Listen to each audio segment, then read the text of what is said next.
இன்றைக்கி morning எழும்பினதுலேருந்து GIFT குட்டி தான் எனக்கு நிறைய ஹெல்ப் பண்ணாங்க. வேற ஒன்றும் கிடையாது. எனக்கு ஒரே தலைச்சிட்டு ஆல்ரெடி எனக்கு லோ ப்ரெஷர் இருக்குது. அத்துக்கார் வீட்டில் இல்லாதனால அவங்க பண்ண வேண்டிய ஒர்க்கே நம்ம இப்போ பண்ண வேண்டியது இருக்குது. ஸோ எல்லாம் கூட எனக்கு தலையில் வந்து இறங்கிச்சா, அதான் இந்த நிலமையில ஆகிட்டு. இருந்தாலும் ஒரு வழியாக நம்ம தானே எல்லாம் பண்ணணும். டீயை போட்டு குடிச்சிட்டு நல்லா ஒன்று திரும்பவும் தூங்கி எழுமணும்னு நினச்சிருந்தேன். அப்போ தான் என் கிஃப்டி குட்டி சொல்கிறாங்க, அம்மா இன்றைக்கி தான் ஓப்பன் ஹவுஸ், நீங்கள் ஸ்கூலுக்கு கண்டிப்பாக போகணும் அப்படின்னு. ஸோ என்ன பண்ணதுக்கு சரி அப்படின்னு நினச்சிட்டு இருக்கப்போ திரும்ப ஒரு குண்டு வந்து விழுந்துட்டு இன்றைக்கி ஒரு ப்ளவுஸ் கண்டிப்பாக கொடுக்கணும். ஸோ ப்ளவுஸையும் தச்சு வச்சுட்டு நான் ஸ்கூலுக்கு போயிருந்தேன்.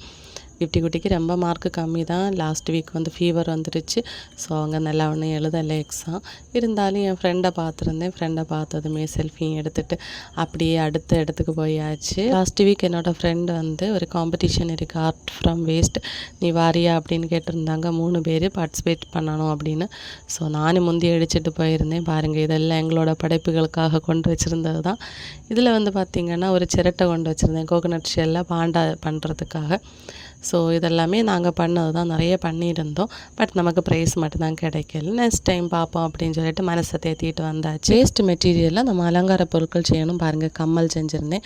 அதுக்கப்புறமா இது வந்து பேப்பர் கப், அதில் வந்து வாட்ச் பண்ணியிருந்தோம். அப்புறமா வேஸ்ட்டாக போகிற சீடியில், தென் பேப்பரில் பேப்பர் பேகு, இதெல்லாம் பிளாஸ்டிக் அவேர்னஸ் மாதிரி தான் பண்ணியிருந்தோம்.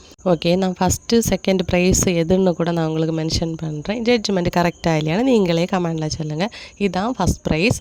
தென் செகண்ட் ப்ரைஸ் இது மருதம், முல்லை, குறிஞ்சி இதெல்லாம் வச்சு வேஸ்ட் மெட்டீரியல் கொஞ்சம் கொஞ்சம் மிக்ஸ் பண்ணி அப்படியே வச்சுருந்தாங்க. ஸோ பார்க்குறதுக்கு நல்லா இருந்தது. தீம் வைஸாக சூப்பராக இருந்துச்சு. இது எல்லாத்தையும் விட அங்கே நிறைய காம்படிஷன் நடந்துச்சு. ஸ்பீச்சு, திருக்குறள் சொல்கிறது எனக்கு எக்ஸ்பெஷலி ரொம்ப பிடிச்சிருந்து. பாருங்கள், இந்த குழந்தை பேசுகிறத நீங்களே.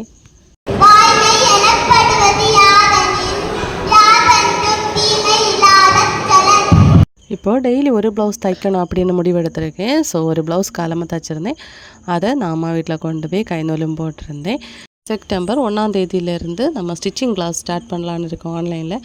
ஸோ டைரெக்டாக படிக்கணும்னா நீங்கள் வீட்டில் வரலாம். இல்லை நீங்கள் ஆன்லைனில் படிக்கிறதா இருந்தால் இந்த நம்பரை காண்டாக்ட் பண்ணிக்கோங்க.